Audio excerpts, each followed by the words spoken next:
Subscribe to Awaaz today. Click on the bell icon for latest national and international buzzing news.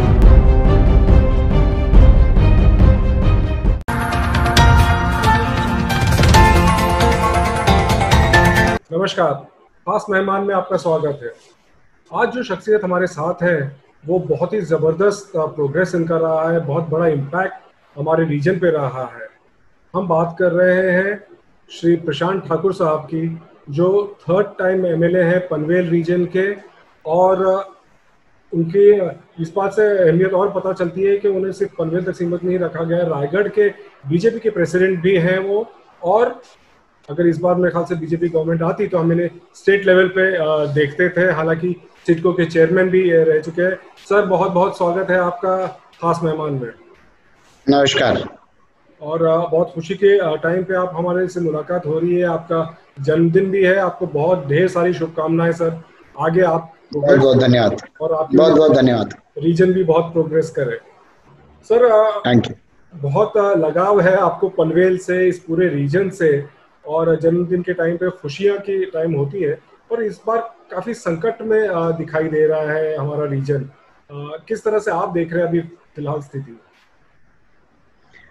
जदी जी, जैसा आपने कहा कि corona की इस वैश्विक महामारी के चलते हम पूरी दुनिया को ही हम लोग इस संकट में देख रहे हैं। खास करके हमारे जो भारत देश है, इस देश में अगर हम देखें तो लगभग 1947 में हमें स्वतंत्रता मिली, और 75वां स्वतंत्रता दिन हम लोग अगले साल 2022 में 2 साल बाद मनाएंगे जी। तो ये स्वतंत्रता दिन मनाते हुए 75 पूरे हो जाएंगे। तो ये जब मनाएंगे तो उस वक्त तो हम सभी लोग चाहेंगे कि हम लोग एक डेवलप कंट्री के रैंक में हमें गिना जाए, पर अब तक ये स्थिति ये है कि बहुत सारे मामले में हम दुनिया से पीछे हैं।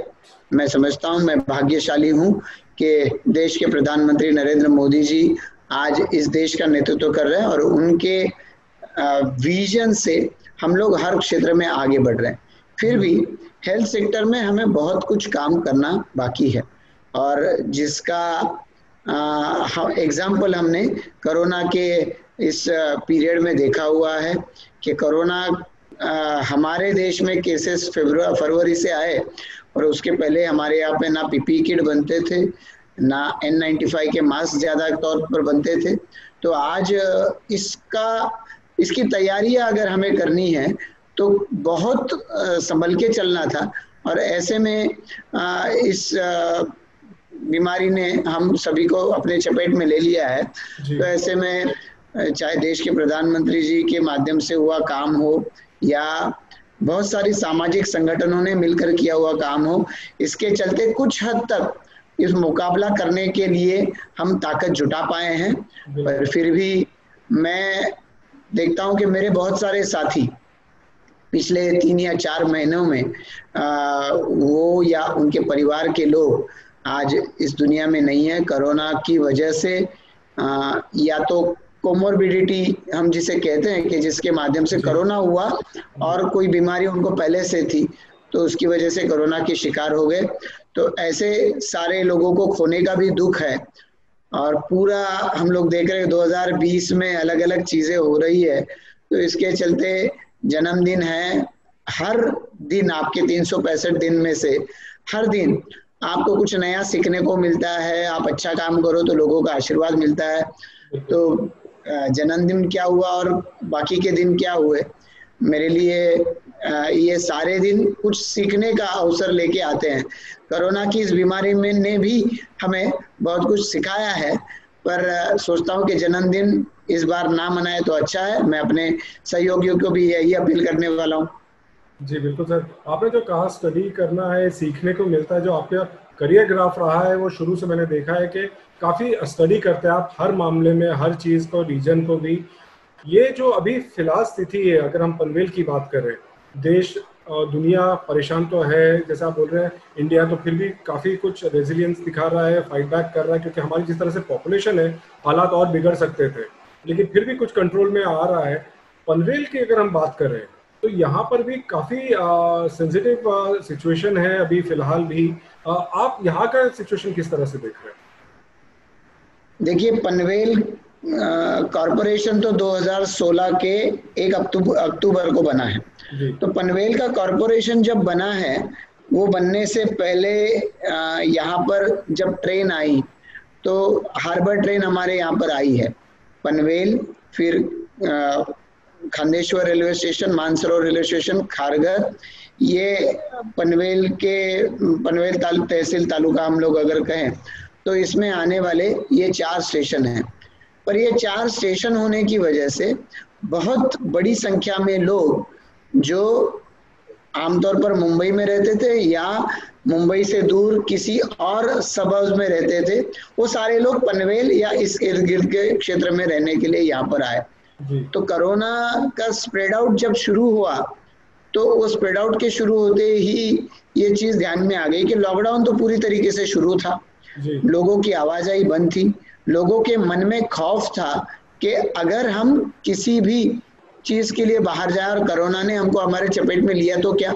उस वक्त तो सिर्फ इन चीजों से कोरोना होगा ये तय नहीं था, कुछ और चीजें, कुछ और ज्यादा लक्षण भी पता चलते थे।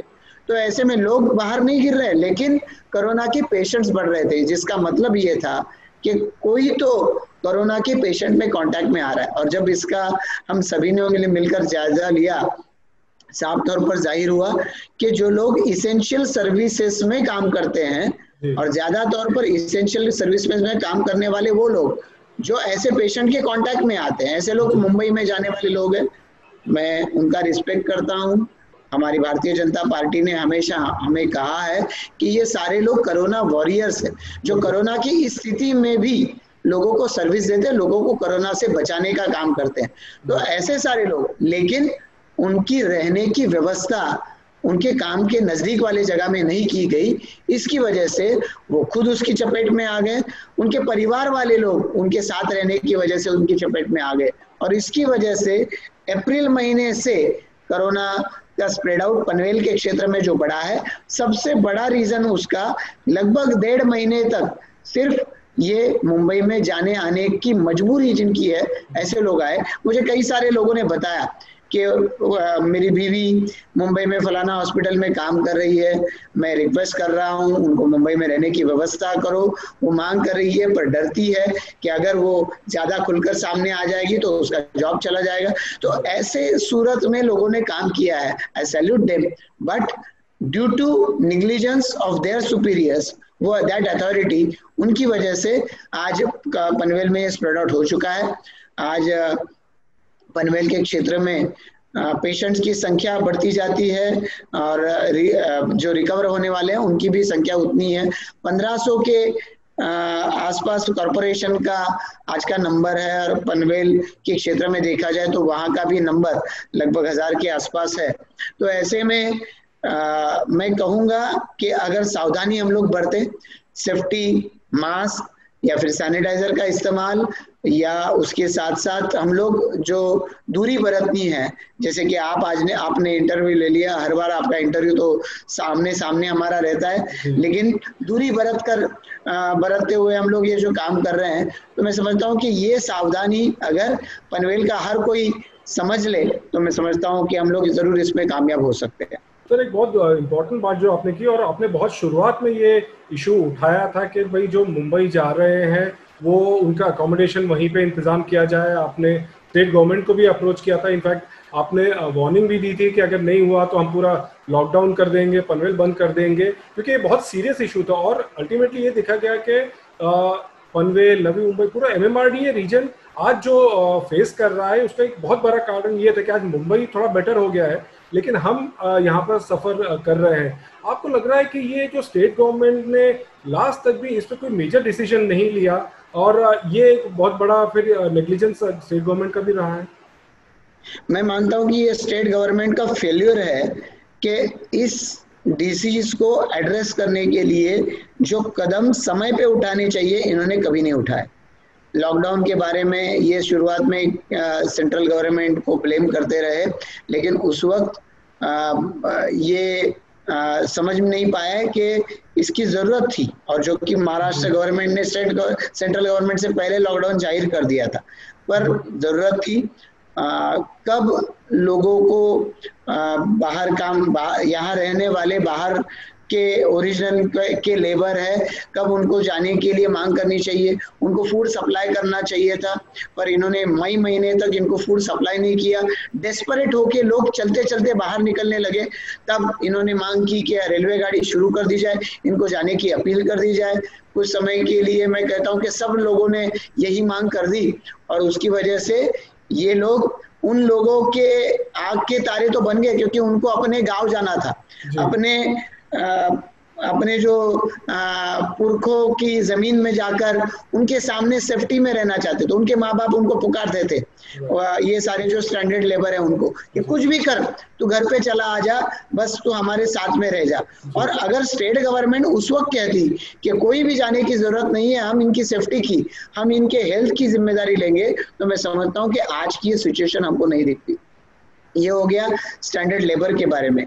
लोगों को राशन नहीं दिया, लोगों को हेल्थ के बारे में, उनके बारे में ये नहीं था। मैं कहूँगा पनवेल में रहने वाला लोग है, वो 10-10, 15-15 साल उसके गांव वाले लोगों को कहता रहा कि मैं मुंबई में रहता हूँ, क्योंकि वो मुंबई के नजदीक था।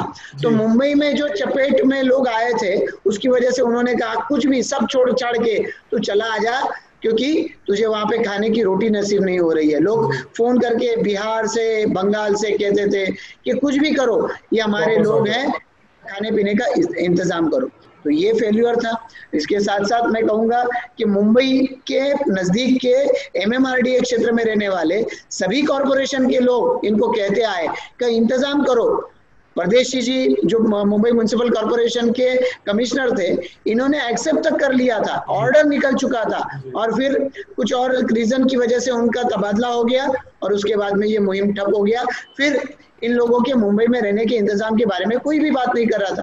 तो ऐसे में क्या करें, मैंने स्टेट गवर्नमेंट को नोटिस दिया, लेटर लिखा था, हमने एजिटेशन की कोशिश की, फिर किसी ने मुझे सुझाव दिया कि आप कोर्ट में चले जाओ, लेकिन कोर्ट में भी तारीखें इतनी मिलती गई कि 1 महीना तो उसकी हियरिंग में चला गया, और जब तक 1 महीना पूरा हुआ और हियरिंग आया, तब तक अनलॉकडाउन की प्रोसेस शुरू हो चुकी थी। सर आपके हिसाब से क्या कारण होगा कि ऐसे तो नहीं है कि मुंबई में उनके पास जगह नहीं थी, होटल्स वो टेक ओवर कर रहे थे, काफी कुछ बिल्डिंग्स टेक ओवर कर रहे थे, तो क्या कारण होगा कि ये एक डिसीजन नहीं लिया गया जिससे बहुत बड़ा खामियाजा हम भुगत रहे हैं?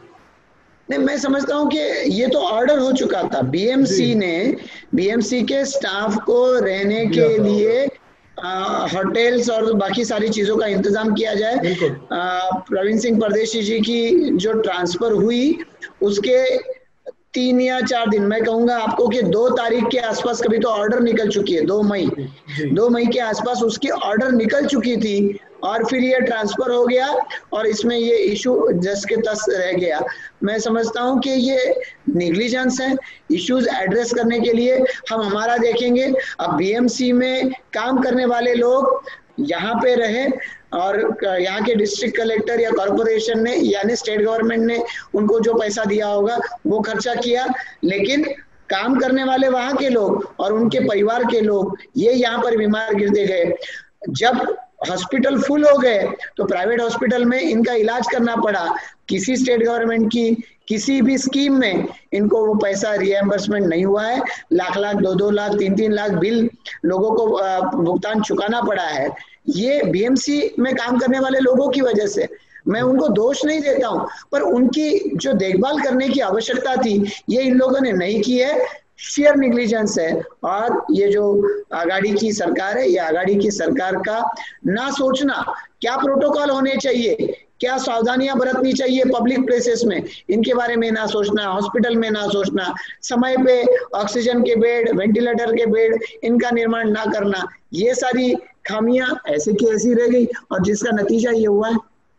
कुछ एडमिनिस्ट्रेटिव डिसीजंस को लेकर भी आप नाराज थे, जैसे कि म्युनिसिपल कमिश्नर को जिस टाइम पे चेंज किया गया तब तक फिर भी हालात पनवेल के ऐसा लग रहा था कि अंडर कंट्रोल है, उस टाइम पे अचानक ट्रांसफर किया गया और आपने उसे अपोज भी किया था। आपने कहा था कि उन्हें कंटिन्यू करने देना चाहिए। वो डिसीजन भी आपको लगता है कि वो उस टाइम पे सही नहीं था? बिल्कुल, मैं वही सोचता हूँ। मैं हालांकि अभी सम्माननीय सुधाकर देशमुख जी हमारे कमिश्नर है और वो भी काम अच्छी तरीके से कर रहे हैं, पर एक समय है कि जिस वक्त आपको एक टीम को लेकर काम करना है, ऐसे टीम को लेकर गणेश देशमुख जी काम कर रहे थे। इसके पहले वो यहाँ पे लगभग 2 साल काम कर रहे थे, तो उनको उनके टीम का हर एक बंदा पता था कि वो कहाँ तक परफॉर्म कर पाएगा, वो उसके ऊपर क्या जिम्मेदारी डाली जा सकती है, यहाँ पर लोग कैसे हैं, पॉलिटिकल लीडर्स कैसे हैं, इस यहाँ का सिस्टम कैसा है, इसकी जिसको जानकारी है उस कैप्टन को आप बदल दे। हम पॉलिटिकल लीडर्स को तो साइडलाइन कर दिया है कि कोरोना है, स्प्रेड आउट नहीं होना चाहिए, इसके लिए एडमिनिस्ट्रेशन जो है वही सारे निर्णय लेगा, वही सारी एक्शन लेगा। तो ऐसे में तो ऑफिसर्स लोग काम कर रहे हैं, वो ऑफिसर्स को आप कॉन्फिडेंस भी नहीं दोगे। आपको थाना में जरूरत है, इसके लिए आप उनको वहां पर लेके जाएंगे और यहाँ पे नए आदमी को लाकर उसको कुछ तो समझ आएगा। तो या तो ऐसा कर देते, कोई ऐसी व्यवस्था कर देते कि जिसमें नया आदमी आए, इनके साथ ट्यून अप करे और 1-7 दिन के बाद फिर उनको शिफ्ट किया जाए, तब भी ठीक था।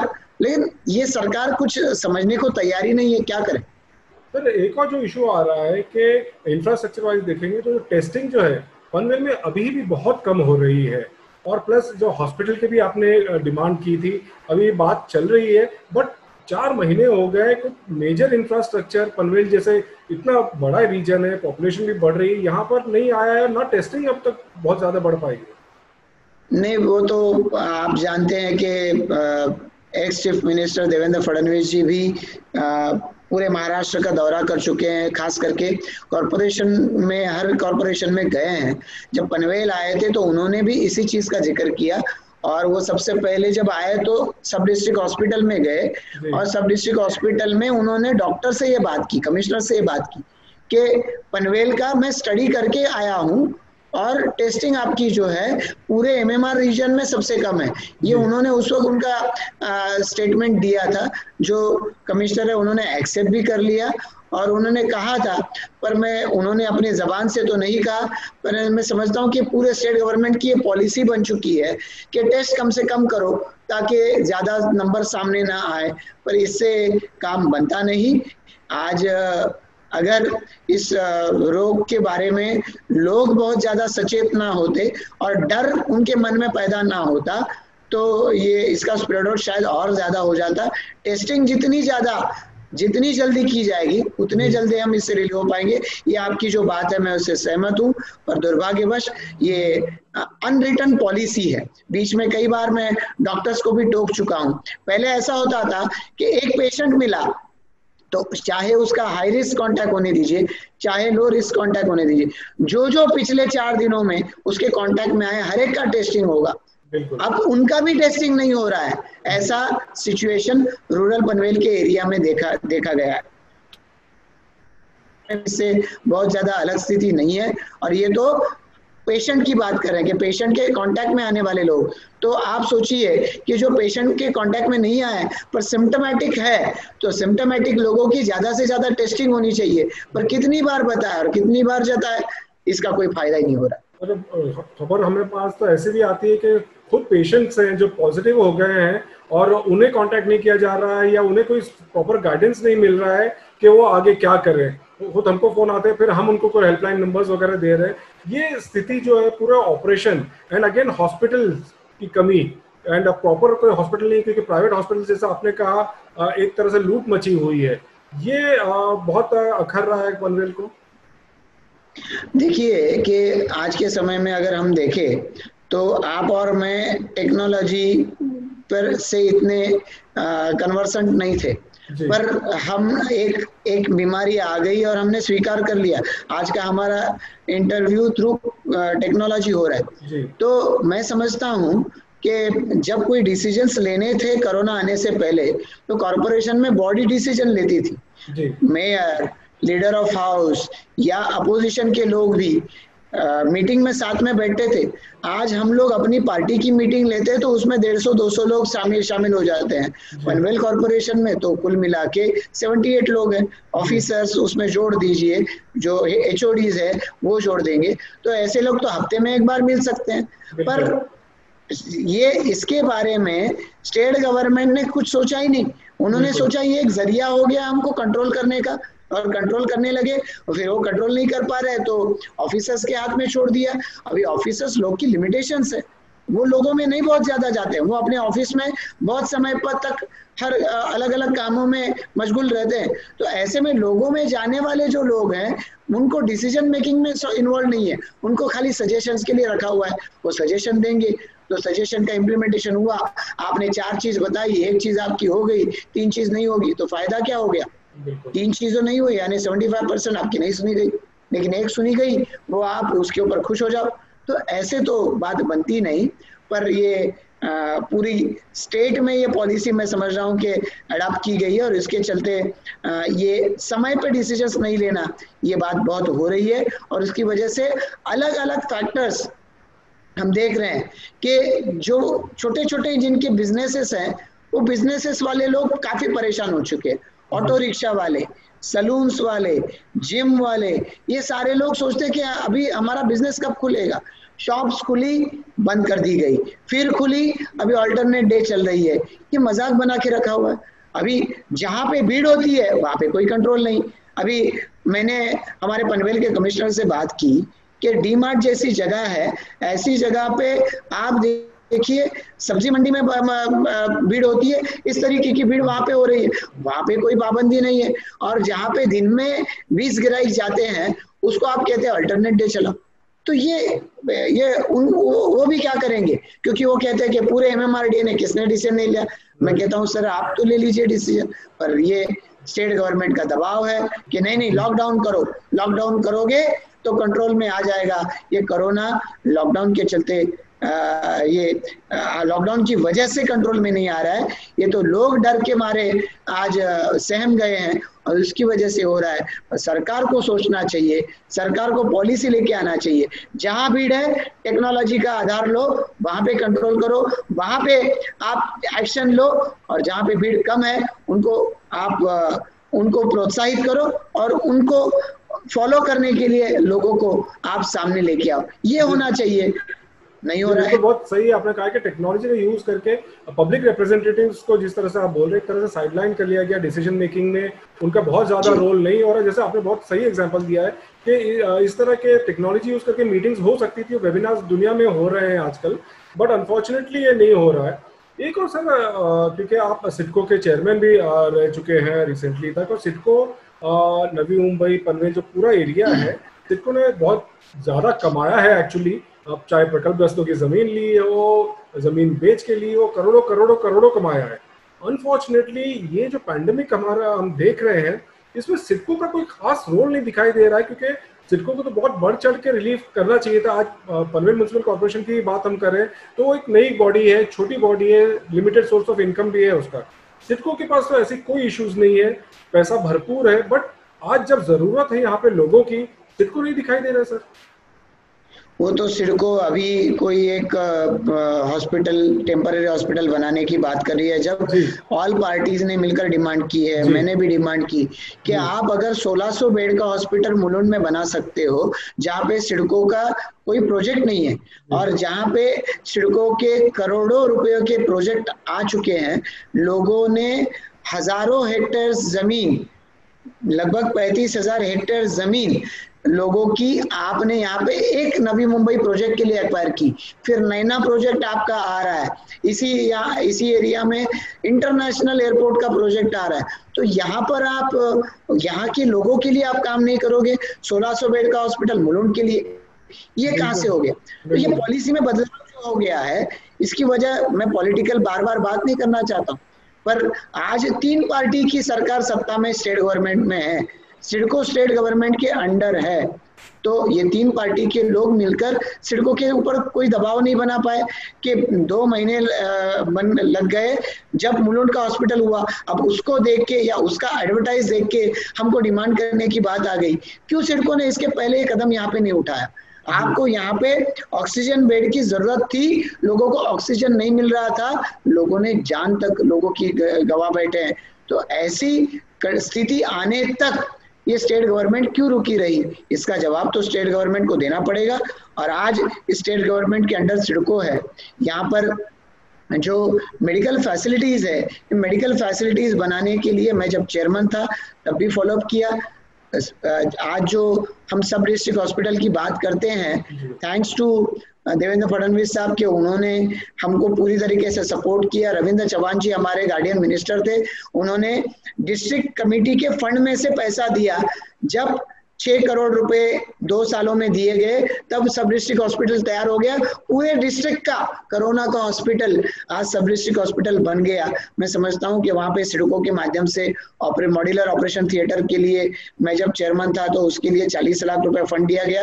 पर आज अगर सिडको 20-30 करोड़ रुपया मुलुंड में खर्चा कर सकती है तो मैं समझता हूँ 10-15 करोड़, कम से कम 10-15 करोड़ तो यहाँ खर्चा कर ही सकती है। 1000 एक बेड की व्यवस्था यहाँ पर कर सकती है।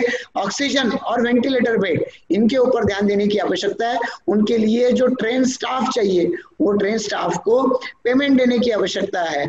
आज के समय में आप अगर ये नहीं करोगे तो बाद में अब पछतावे का होते जब हम कहें तो उस तरीके से जब अगर पूरा नुकसान हो जाएगा फिर इसके बारे में हम पछतावा करते रहे तो उसका कोई फायदा नहीं। सर बहुत अनफॉर्चुनेट बात है कि ये सिचुएशन में हमको पॉलिटिक्स के बारे में बात करना है। एक और आखिरी इसमें से रिलेटेड बात करना चाहूँगा कि ओवर द ईयर्स आप MLA थे, फॉर्चुनेटली साथ में जो स्टेट गवर्नमेंट थी आप ही की पार्टी के थे और उसी तरह से हो रहा था। इस बार ऐसा नहीं है। और अगर हम MMRDA के रीजन्स भी देखें, चाहे नवी मुंबई देखें, थाना वगैरह देखें, पनवेल देखें, तो क्या आपको लगता है कि यहाँ पर क्योंकि लोकल लीडरशिप जो है वो अलग पार्टी है, स्टेट गवर्नमेंट अलग पार्टी है, तो कोई दोहरापन आपको ऐसा महसूस होता है?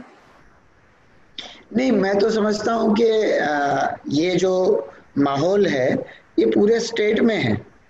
मुंबई के धारावी का अगर आज एग्जाम्पल दिया जा रहा है एज अ मॉडल करके कि कोरोना से मुक्ति के लिए वहां पे कैसा काम हुआ, तो जैसे स्टेट गवर्नमेंट या BMC ने काम किया होगा तो वहां पे जो अलग अलग NGOs ने काम किया है, राष्ट्रीय स्वयंसेवक संघ ने वहां पे काम किया है, ऐसी अलग अलग संस्थाएं हो सकती है, ये सबका मिलके इम्पैक्ट हुआ है, तब धारावी में आज पेशेंट की संख्या कम है। पर आप मुंबई से लेके सब रीजन में देखिए, कहीं भी ऐसा आपको क्लीन स्लेट नहीं मिलेगा जहां पे कोई मेसअप नहीं किया गया। आज जो सत्ता में है, शिवसेना के लोग छोड़ दीजिए, आप कांग्रेस या NCP के लोग जिन्होंने 30-30, 40-40 साल मिनिस्टर रह चुके, ऐसे लोग भी आज सत्ता में हैं। CM थे, आज मिनिस्टर है स्टेट के। तो ऐसे एक्सपीरियंस लोग हैं, ऐसे एक्सपीरियंस लोग एक साथ आ गए। BMC सालों साल तक जिन्होंने चलाई, ऐसे लोग उनके साथ में आ गए। फिर इस पैंडेमिक को कंट्रोल करने के लिए इफेक्टिव कदम समय समय पर क्यों नहीं उठाए गए? तो मैं समझता हूं कि कहीं ना कहीं ये डिवोशनरी काम जो होता है देवेंद्र फडणवीस जी, आज आप देखिए कि पूरे स्टेट में घूमे हैं। जब निसर्ग ये जो ये आया, साइक्लोन आया, तो उसके लिए भी रत्नागिरी गए, रायगढ़ गए।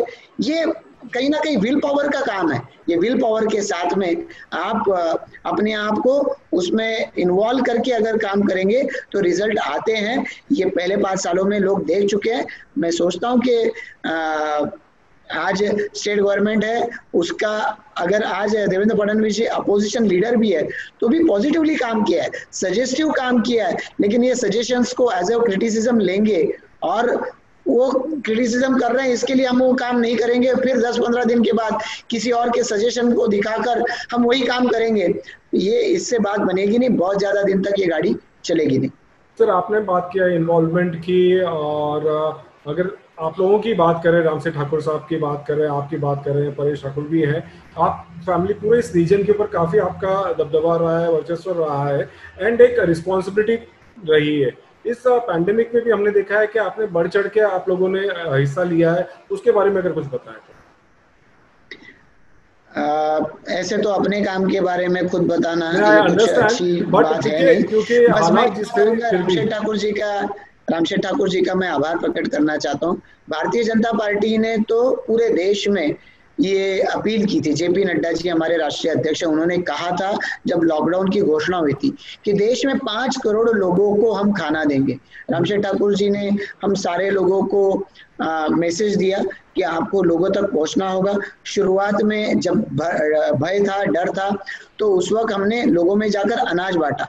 मैं समझता हूं कि लगभग 42,000 लोगों तक हमने 15-15 दिन का राशन का किट बनाकर लोगों में बांटा। चाहे वो स्लम्स में रहने वाले हमारे साथी होने दीजिए, चाहे दूर दराज आदिवासी के क्षेत्र में रहने वाले, विलेजेस में रहने वाले लोग होने दीजिए, वहां पे रहने वाले, इस स्टेट में जिनका रेशन कार्ड नहीं है, जिनको रेशन कार्ड का अनाज नहीं मिलने वाला, ऐसे 42,000 लगभग लोगों तक हम लोग रेशन के किट बनाकर उन तक बांटे हमने। फिर खारगर, कामोठा, कलम्बोली, पनवेल ऐसी जगह पे मोदी भोजन कम्युनिटी किचन हमने खोला और उसके माध्यम से भी रोज लोगों तक हमने खाना पहुंचाया, पकाया हुआ खाना पहुंचाया, मास्क बांटे।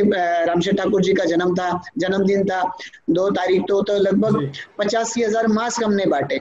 उसके साथ साथ फिर सैनिटाइजर होने दीजिए, लोगों को जाने की व्यवस्था करना होने दीजिए, उसके लिए पासेस निकालने की व्यवस्था होने दीजिए। मैं अपने आप को सौभाग्यशाली समझता कि भारतीय जनता पार्टी के हमारे सभी सहयोगियों ने मिलकर इसमें बहुत अच्छा काम किया।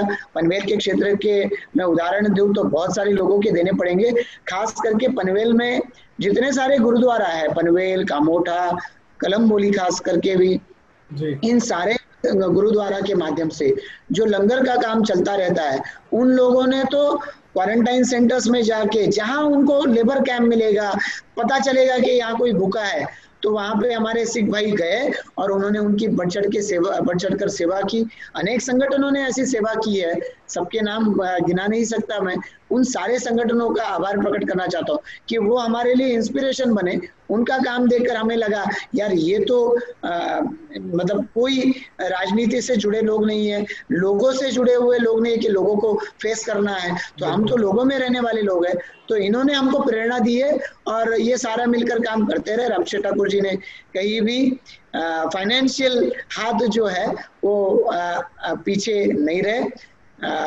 मैं जैसे पहले शुरुआत में कहा कि फाइनेंशियल फिगर नहीं बताना चाहूंगा, पर आज हमारे सभी कार्यकर्ता गर्वान्वित महसूस करते हैं कि हम ऐसी टीम का हिस्सा है कि भारतीय जनता पार्टी जिसका विजन है और रामशेठ ठाकुर जी जैसा एक लीडरशिप है कि जिन्होंने एक प्रोग्राम बनाया पार्टी ने और उसका इम्प्लीमेंटेशन करने के लिए कहीं भी फाइनेंशियल हम लोग पीछे नहीं रहे। ये एक मैं समझता हूँ कि कोरोना के इस समय में भी एक हमारे लिए एक अभिमान की बात है। जी बिल्कुल सर। और रामशेठ ठाकुर साहब का बात जिक्र हो रही है तो बहुत अलग नजरिए से उन्होंने देखा जाता है कि बहुत कम पॉलिटिशियंस होते हैं जिन्हें कुर्सी से प्यार नहीं होता है, और उन्होंने सालों पहले कुर्सी छोड़ दी। एक फादर फिगर का रोल वो निभा रहे हैं। आप उनके एक तरह से उत्तराधिकारी हैं और बहुत खूब निभा रहे हैं। और मैंने पिछली बार भी जो आपसे बात किया था कि अब और भी यंगर ब्लड करना चाहिए, क्योंकि यंग आपको कहा जाता है, यंगर ब्लड। परेश ठाकुर भी इस लाइन में आए पॉलिटिकल। ये जो हुआ है, फिर से पूछना चाहूंगा कि परेश का जो जर्नी रही है, आप उससे कितना सेटिस्फैक्शन? ऐसे देखा जाए तो जैसे आपने बताया, रामशेठ ठाकुर जी की प्रेरणा लेकर ही हम काम करते रहते हैं। उनके काम से ये कोरोना का ही ऐसा समय है कि कुछ समय के लिए हमने उनको कहा कि आप कुछ समय के लिए तो घर में रुक जाइए, और हमको बीजेपी के सारे नेता बताते रहे रामशेठ को बताओ कि आप बाहर मत निकलो, जो काम है हमसे करवाओ। तो हम लोग करते आए, पर दिन में 14-14, 16-16 घंटा वो काम करते रहे हैं अपने पूरे आज तक के समय में।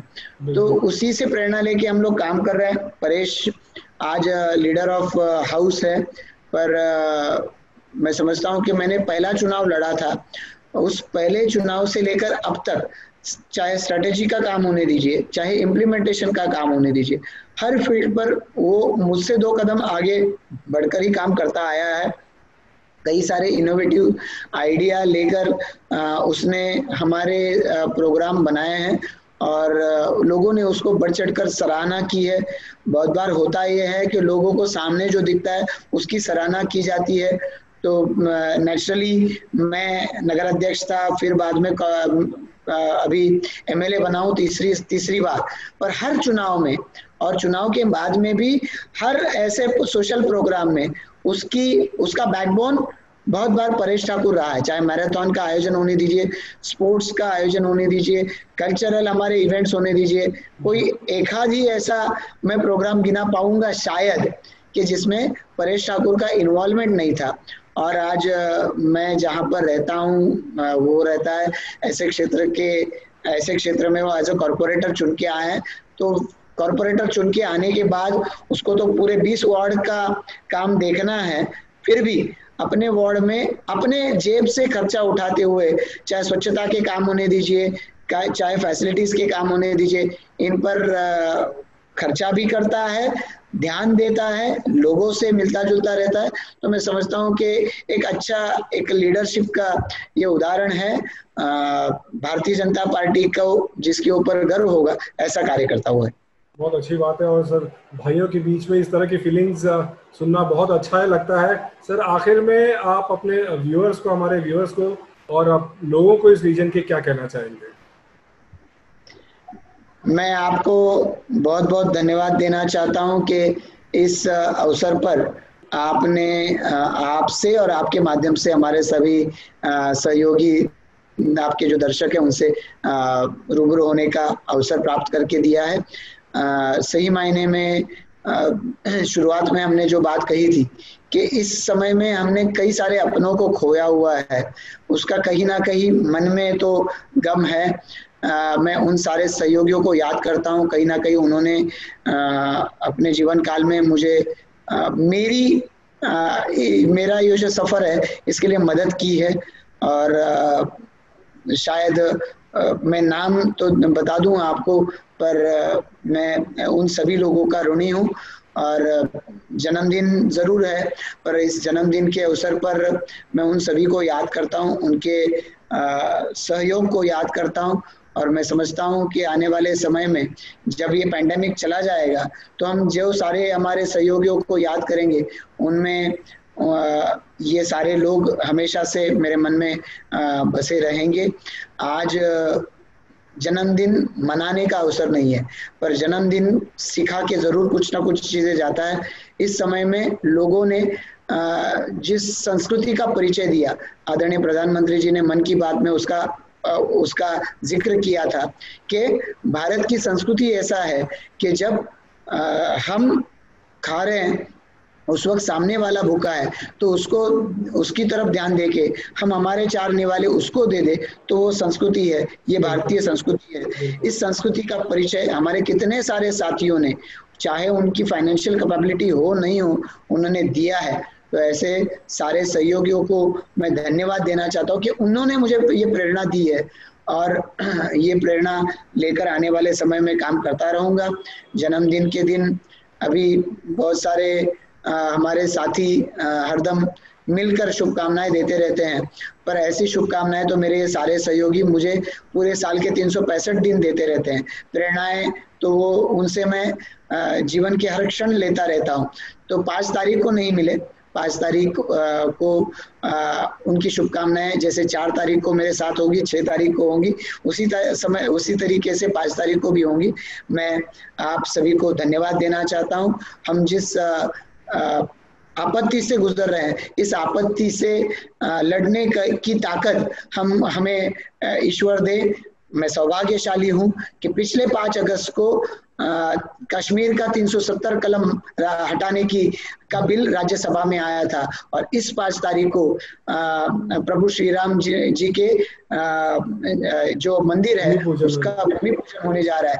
तो मेरे लिए एक सौभाग्य की बात है कि पूरा देश, या फिर मैं कहूँगा कि दुनिया भर में जहाँ कहीं भी भारतीय हैं वो लोग इसकी खुशियाँ मनाते होंगे। तो ऐसे आशीर्वाद अगर मिल रहे हैं तो इससे ज़्यादा मुझे और कुछ नहीं चाहिए। आपके चैनल के माध्यम से आपके सभी दर्शकों को भी मैं शुभकामनाएं देना चाहता हूं। कोरोना से लड़के कुछ लोग ठीक हुए हैं, कुछ लोग अभी लड़ रहे हैं, तो ऐसे सारे लोगों को मैं शुभकामनाएं देना चाहता हूं। ऊपर वाला आप सभी को इससे लड़ने की ताकत दे और इससे लड़कर आप जब सामने आए तो बाकी सारे लोगों के लिए मिसाल बने। यही मेरी ओर से आप सभी को शुभकामनाएं। धन्यवाद।